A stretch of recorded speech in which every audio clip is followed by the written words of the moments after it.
નમસ્કાર મિત્રો, BA semester 2 paper number 201 અર્વાચીન પદ્યમાં ફરી એક વખત આપનું હું હાર્દિક સ્વાગત કરું છું. મિત્રો, આપ જાણો છો એમ આ BA સેમિસ્ટર 2માં અર્વાચીન ગુજરાતી કવિઓની કવિતાઓ જ્યારે અભ્યાસક્રમમાં છે ત્યારે એ કવિતાઓના અનુલક્ષમાં કંઈક અંશે પશ્ચિમના સાહિત્ય સ્વરૂપમાંથી આવેલા કેટલાક સાહિત્ય સ્વરૂપો અને કેટલાક આપણા ગુજરાતી કવિઓની અંદરની જેને આપણે આવશ્યકતાઓ કહીએ એમાંથી પ્રગટેલા સાહિત્ય સ્વરૂપો આપણા અભ્યાસક્રમમાં એકમાં નિયત થયેલા છે. એ પૈકી એક સ્વરૂપ એ હતું ખંડકાવ્યનું, અને અગાઉના વ્યાખ્યાનમાં આપણે એ ખંડકાવ્યના સ્વરૂપની ચર્ચા કરવાનો પ્રયાસ કર્યો.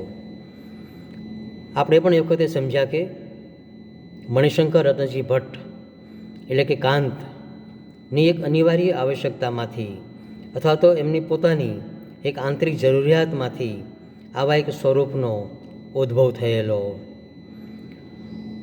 એક આવું જ બીજું સાહિત્ય સ્વરૂપ જે આપણા અભ્યાસક્રમમાં છે, આપ ક્યાંક ને ક્યાંક હાઈસ્કૂલમાં એ સ્વરૂપથી વાકેફ હશો, ક્યાંક ભણ્યા હશો, તો એ છે સોનેટનું સાહિત્ય સ્વરૂપ.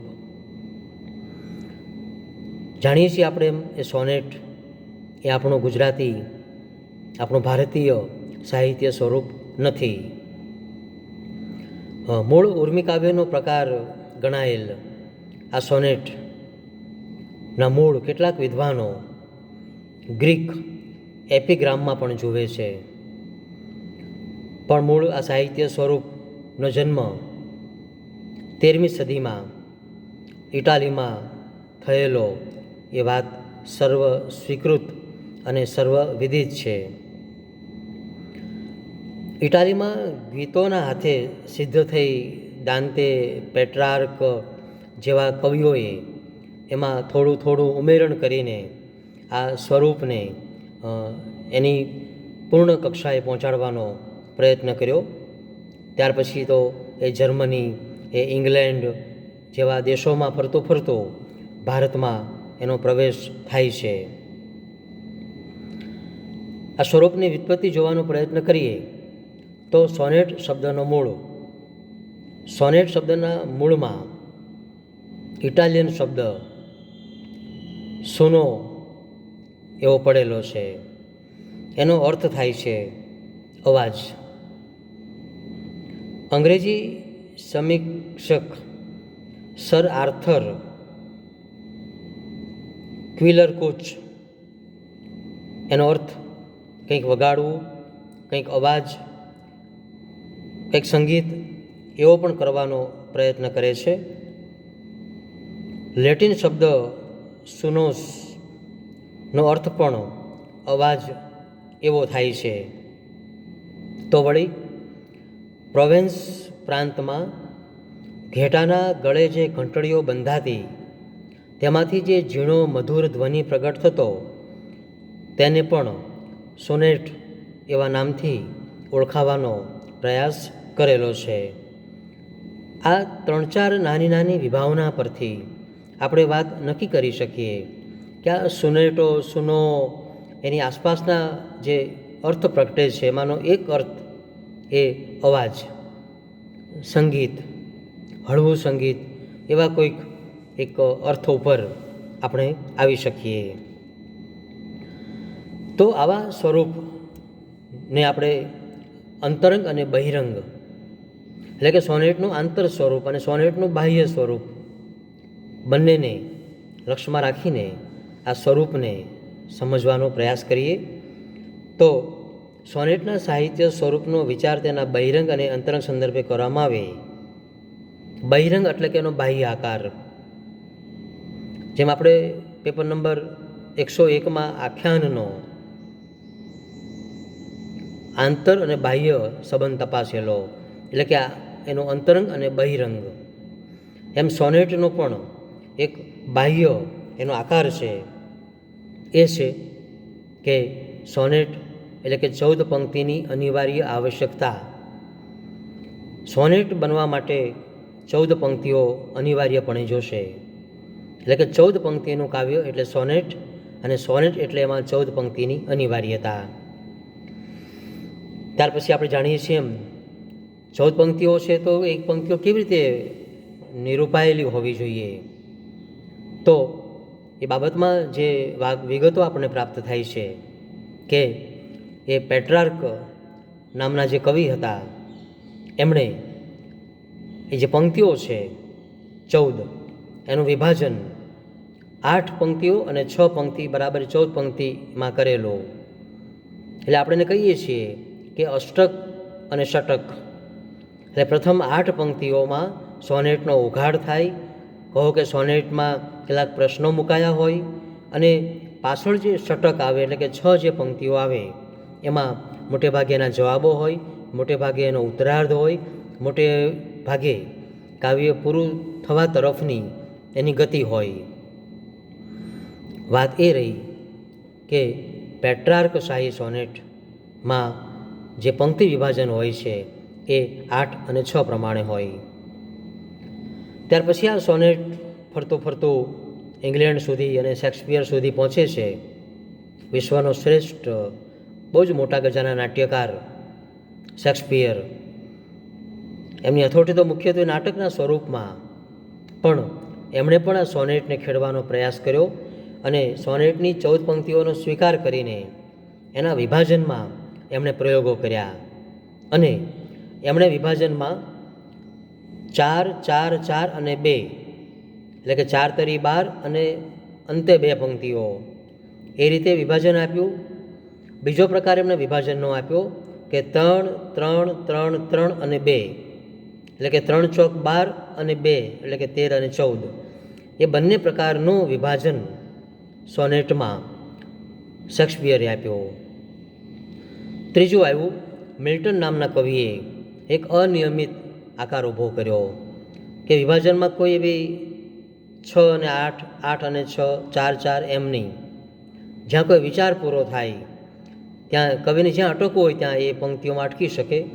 હા, 14 પંક્તિઓ હોવી જોઈએ એ વાતનો એમણે સ્વીકાર કરેલો. તો આ રીતે જે પંક્તિઓ છે 14 એનો એક બાહ્ય સ્વરૂપનું અથવા તો બહિરંગનું એક લક્ષણ બને છે.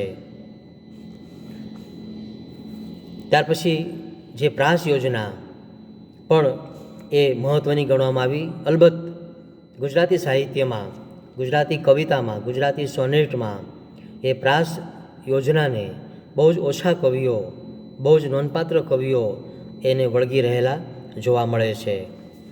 તો આ રીતે એક સોનેટનું એક બાહ્ય શિલ્પ આપણે જોઈ શકીએ. ત્યાર પછી આવે છે એનું એક આંતર સ્વરૂપ એટલે કે અંતરંગ. સ્વરૂપની દૃષ્ટિએ સોનેટના આકર્ષણનું જો કોઈ તત્વ હોય તો એના બહિરંગ કરતાં એનું અંતરંગ બહુ મહત્ત્વનું છે. ઉમાશંકર જોશી કહે છે તેમ સોનેટ બનવા માટે તો એના કાવ્ય વસ્તુમાં, એના કથયિતવ્યમાં જ કંઈક એવું હોવું જોઈએ જે સહજ રીતે આરો અવરો, અવરો આરોમાં જ પોતાની અભિવ્યક્તિ સાધે. આ એનું અંતરંગ. ને એને પકડવા માટે તો 14 લીટીને આડી અવળી, પ્રાસાનું પ્રાસ ને બધી મથામણ છે. શૈલી અને સ્વરૂપ નામના ગ્રંથમાં એ સરસ આવી સોનેટના સ્વરૂપને વ્યાખ્યાબદ્ધ કરવાનો પ્રયાસ કરે છે.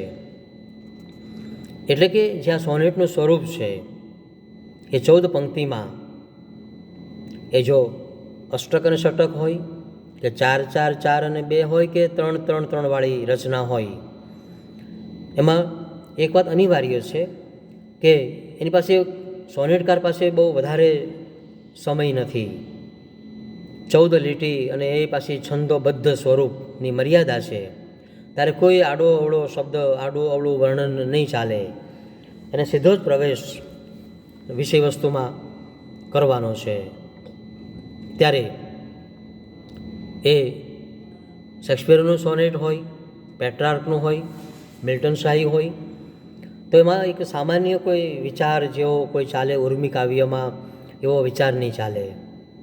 કોઈ ગહન, કોઈ ગંભીર, કોઈ ભવ્ય, કોઈ કરુણ એવો કોઈ વિષય વસ્તુ પસંદ કરીને, એવા કોઈ વિષય વસ્તુને હાથ ઉપર લઈને સોનેટકારે સોનેટ રચવાનો છે. કેટલાક વિવેચકોએ આ સોનેટના સ્વરૂપને ટૂંકી વાર્તા સાથે પણ સરખાવવાનો પ્રયત્ન કર્યો, કોઈએ એકાંકી સાથે પણ સરખાવવાનો પ્રયત્ન કર્યો. કારણ કે ટૂંકી વાર્તામાં પણ કોઈ જીવનની સામાન્ય ઘટના નહીં, પણ કોઈ તીવ્ર ઘટના જેનાથી મનુષ્યના જીવનનો કોઈ મોટો વળાંક સિદ્ધ થતો હોય, કોઈ જીવન મરણનો કે પ્રશ્ન ઊભો થતો હોય, એના ઉપર ટૂંકી વાર્તા લખાય. એમ સોનેટ પણ એવી કોઈ ગંભીર બાબત ઉપર, કોઈ ગંભીર વિચાર ઉપર સોનેટ લખી શકાય. તો એ રીતે એક વિચાર પ્રધાન કવિતાનું આ સ્વરૂપ છે, એવું પણ આપણને બે ત્રણ વિદ્વાનોના વિવેચન લેખોમાંથી વાંચવા મળે છે. તો વિચાર એટલે કે વિચાર અને કવિતાનું સ્વરૂપ છે, એટલે એમાં લાગણી ઉર્મી તો આવવાની જ છે. તો લાગણી અને વિચારનો એક સુંદર સમન્વય પણ આ સ્વરૂપમાં થયેલો હોવો જોઈએ. સરસ વિચાર અને લાગણી, એમાં પણ પાછું ક્યાંય થીગડું ન લાગવું જોઈએ. ક્યાં વિચાર પૂરો થયો અને ક્યાંથી લાગણી પ્રવેશી પણ ખબર ન પડે. એ ઊંચા ગજાના જે નોંધપાત્ર સોનેટકારો હોય એમાં એવું બન્યું છે. એક સરસ પુસ્તક છે વિનોદ જોશીનું, સોનેટ સ્વરૂપ અને વિકાસનું. તો એ લખે છે સોનેટમાં કે આ વિચાર અને લાગણીનો સમન્વય એટલે શું? તો કહે છે કે આ સમન્વય એ એક પ્રકારનું શરબત જેવો સમન્વય થયેલો હોવો જોઈએ. અને મિશ્રણ એટલે કે ખીચડી, અધકચરી કે રાંધેલી ખીચડીમાંથી જેમ ચોખા અને મગની દાળ જુદી પાડી શકાય, એવું મિશ્રણ સોનેટમાં લાગણી અને વિચારનું ન હોવું જોઈએ, પણ એક પ્રકારનું રસાયણ થઈ ગયેલું હોવું જોઈએ. જેમ શરબતનો ગ્લાસ હોય કે આપણે એને ચા કહીએ, એકવાર ચા બની ગયા પછી, એકવાર શરબત બની ગયા પછી આપણે એમાંથી એ શરબતના એ લીંબુના રસને, એ ખાંડને, એ મીઠુંને એ બહાર જુદું પાડી શકતા નથી. એક સરસ સંયોજન થઈ જાય છે. એ રીતે સોનેટમાં વિચાર અને લાગણીનો સરસ રસાયણ, સરસ સંયોજન થઈ ગયેલું હોવું જોઈએ. તો આપણે કાં ઉદાહરણ લઈએ, દાખલા તરીકે કે જૂનું ઘર ખાલી કરતા, ફંફોસ્યું સૌ ફરી ફરીને હાથ લાગ્યું એ ખાસું, જૂનું જાડું ટીનનું ડબલું ને લક્ષ સાબુની ગોટી. એક ઘર ખાલી કરવાની ઘટના, અને એમાં આપણે વિચારશીલ પ્રાણી છીએ, અને ઘર ખાલી કરતાં આપણે આસપાસની જે બધી વસ્તુઓ ઘરમાં રહેલી એ લઈએ ત્યારે આપણું બ્રેઇન, આપણું મગજ, આપણો વિચાર કામ કરતો હોય કે આ વસ્તુ લેવાની છે, આ લેવાની છે. અને અહીં નાયક આ બધી જ વસ્તુઓને લે છે, પણ જેવી પંક્તિઓ બદલાય અને તરત જ એ ઘર ખાલી કરીને જ્યારે નાયક એ છેલ્લે ઊભો રહે છે ઘરમાં, ત્યારે એને સ્મરણ થાય છે કે આ ઘરમાં જ લગ્નનો પ્રથમ દસકો વિતાવેલો, એક પુત્ર રત્ન પ્રાપ્ત કરેલું, એ પુત્રનું અવસાન થયેલું, એ પુત્રને અગ્નિને અંક પણ સોંપેલો, અને અંતે જાણે કે ઘર તરફથી અવળું ફરતા નથી ફરી શકતો પેલો નાયક, અને કોઈક ખૂણામાંથી સહસા અવાજ એ બાળકનો જાણે કે આવે છે, ભણકારા વાગે છે કે બા બાપુના કશોય ભૂલ્યા, ભૂલ્યા એક મને કે. અહીં જોઈ શકીએ છીએ આપણે કે આગળ ટીનનું ડબલું, લક્ષ સાબુની ગોટી, તૂટ્યા ચશ્મા, જૂનું ઝાડું, આવી એક ક્ષુલ્લક વસ્તુઓ જે મૂકી દીધી હોત તો પણ ચાલત, એવી વસ્તુઓ લઈને અંતમાં જે લાગણી અને એનો પાછો કરુણ ગંભીર રસમાં એ ગંભીરમાં એ પૂરું થાય. કરુણ ગંભીર, ઘેરો કરુણ જેને કહેવાય, માખી વાત વિરમે, ત્યાં સોનેટકારની સિદ્ધિ છે. તો એ રીતે આપણે વાત કરીએ કે આ સોનેટનું એક અંતરંગ આખું એક સ્વરૂપ છે. એક વાત એ થતી હતી બહિરંગ વિશે કે ઘણા એવા સોનેટો ગુજરાતી સાહિત્યમાં છે કે જે 13 પંક્તિમાં અટક્યા, કોઈ 15 પંક્તિમાં અટક્યા, તો શું એ સોનેટ ન કહી શકાય?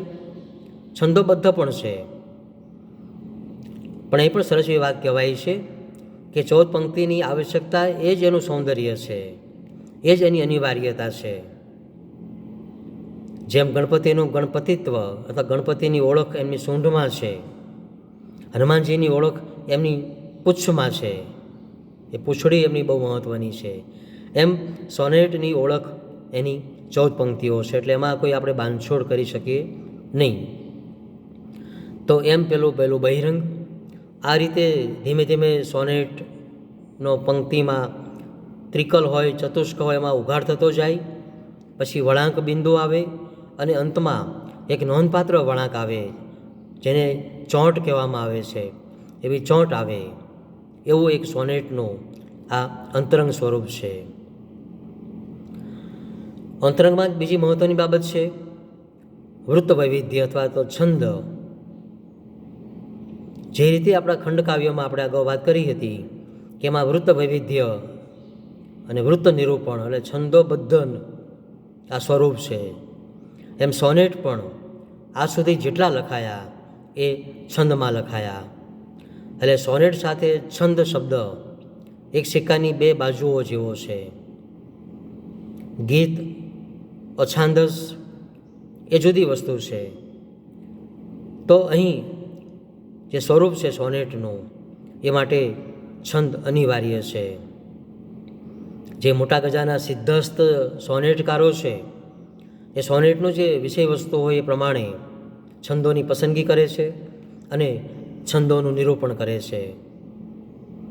ગુજરાતી સાહિત્યમાં આપણે શું જાણીએ છીએ એમ પંડિત યુગના સમર્થ સર્જક બળવંતરાય કલ્યાણરાય ઠાકોર એ ગુજરાતીમાં સૌપ્રથમવાર છંદો રચવાનો, છંદોબદ્ધ સોનેટ રચવાનો પ્રયાસ કરે છે અને ગુજરાતી સાહિત્યને પ્રથમવાર સોનેટનું સ્વરૂપ ચરણે શરણે ધરે છે. બકર ઠાકોર એ ગુજરાતી સાહિત્યના પ્રથમ અને એટલા જ નોંધપાત્ર સોનેટકાર છે. આપણે અંગ્રેજીમાં કહીએ છીએ ક્વોલિટી અને ક્વોન્ટિટી, એટલે કે અર્થશાસ્ત્રની પરિભાષા છે, એટલે કે જથ્થો અને ગુણવત્તા. તો જથ્થો અને ગુણવત્તા બંનેની દ્રષ્ટિએ જો ઉત્તમ સોનેટો આપ્યા હોય તો એ હતા બકર ઠાકોર. પ્રિય તુજ લટે ધરુ ધવલ સ્વચ્છા મોગરો નહીં એથી નિકટ સ્પર્શ કા સમય મારો, કે પછી પાડી સેંથી નિરખી રહીથી ચાંદલો પૂર્ણ કરવા પ્રેમની ઉષા પેલો મોગરો, કે પછી આગે ઊભા તટ ધુમ્મસ જેમાં દ્રુમો નિંદ સેવે વચ્ચે સ્વપ્ને મૃદુ મલકતા શાંત રેવા સોહાવે ભણકારા. આવા અનેક ઉત્તમ નોંધપાત્ર સોનેટોના રચયિતા અથવા તો સોનેટકાર બકર ઠાકોર. એને પાયો નાખ્યો ગુજરાતીમાં સોનેટ સ્વરૂપનો. ગુજરાતીમાં નહોતું એવું પ્રથમવાર એમને સ્વરૂપ આપ્યું. ત્યાર પછી તો આ સ્વરૂપમાં પ્રહલાદ પારેખ, બાલ મુકુંદ દવે, સુંદરજી બેટાઈ, ઉમાશંકર જોશી, વિશેષ કરીને જૈન પાઠક રાજેન્દ્ર શાહ, ઉસનસ, વળાવી બાવી સોનેટ બહુ જાણીતું બન્યું છે. ખૂબ જ નોંધપાત્ર સોનેટો બકર ઠાકોર પછી આપ્યા હોય ગુજરાતી સાહિત્યમાં તો મને એ ઉસનસનું નામ દેવાનું મન થાય. તો એમણે પણ એવા નોંધપાત્ર સોનેટો આપ્યા. રાજેન્દ્ર શાહે તો આયુષ્યના અવશેષે ની સોનેટ માળાઓ આપી. આ રીતે ગુજરાતી સાહિત્યમાં આવા એક ઇટાલિયન વાયા ઇંગ્લેન્ડ થઈને ભારતમાં આવેલા સ્વરૂપનો એક સરસ ઉદ્ભવ અને વિકાસનો ક્રમ ચાલ્યો. આપણે એમ કહી શકીએ કે મૂળ પશ્ચિમના છોડને આપણું ભારતીય, આપણું ગુજરાતી વાતાવરણ કહો કે જમીન અનુકૂળ આવી અને આ પુષ્પ એક સોનેટના સ્વરૂપરૂપી પુષ્પ ગુજરાતી સાહિત્યમાં સારું એવું પાંગરેલું, સારું એવું વિકસેલું, એને સારા એવા ફળ ફૂલ આવેલા એવું આપણે અત્યારે નિસંકોચપણે કહી શકીએ. તો આ રીતે આપણે સોનેટના સ્વરૂપની સંક્ષિપ્તમાં વાત કરી શકીએ.